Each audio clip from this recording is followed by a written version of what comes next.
it became pretty clear to us after talking with some church planting experts that Baltimore was a city in drastic need of more gospel preaching churches. In fact, there were no Acts 29 churches at all in Baltimore.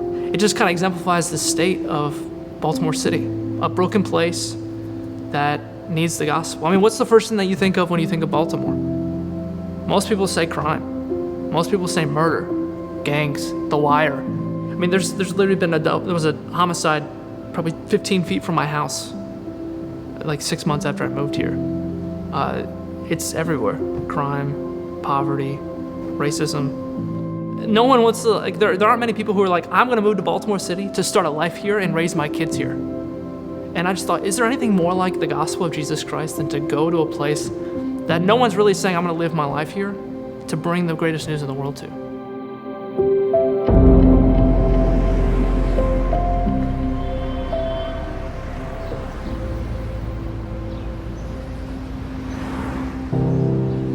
My name's Adam Mutasib.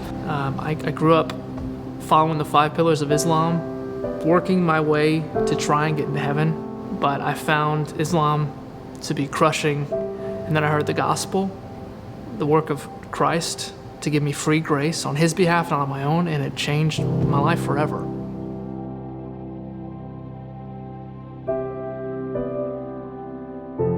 I knew I wanted to plant a church because I just saw in the book of Acts, that's what the whole book is planting churches. I just assumed that's what Christians do, they plant churches. But I didn't know if I had the giftings or the skills to do it, and I wanted to take a long runway to prepare. So that's part of the reason I went to Imago Dei and to learn under Tony. I wanted him to tell me, like, hey, bro, do you think I can do this or not? Adam first saw me preaching at an event, preview day at seminary. He came up and we talked a lot. He said he would love to travel to any events that I have, or drive me to the airport, or just hang out, get coffee. And on these trips, we just had lots of great conversation. I saw in him really, I think, the making of the character that's needed for church planting, but also some of the intangibles and the gifts that God had blessed him with.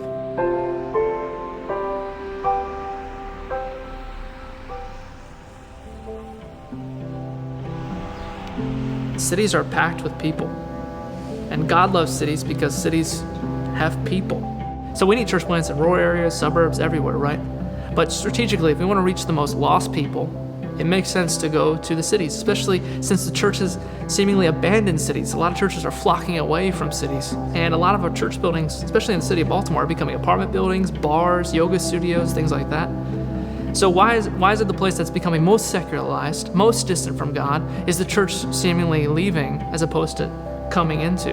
If we're gonna plant churches with a gospel mindset, a Jesus mindset, it makes sense to go to the hardest places with the most potential for impact. A lot of people live in the city, so if we want to reach people, we need to plant churches where people are. I think there are a number of reasons why we want to do urban church planting. As we reach cities, we reach outlying areas. You've got great diversity in urban areas, you've got a lot of influence in urban areas, and so going into a hard place, going into an underserved city, planting your life, planting your family, bringing others along with you, and just being faithful over time.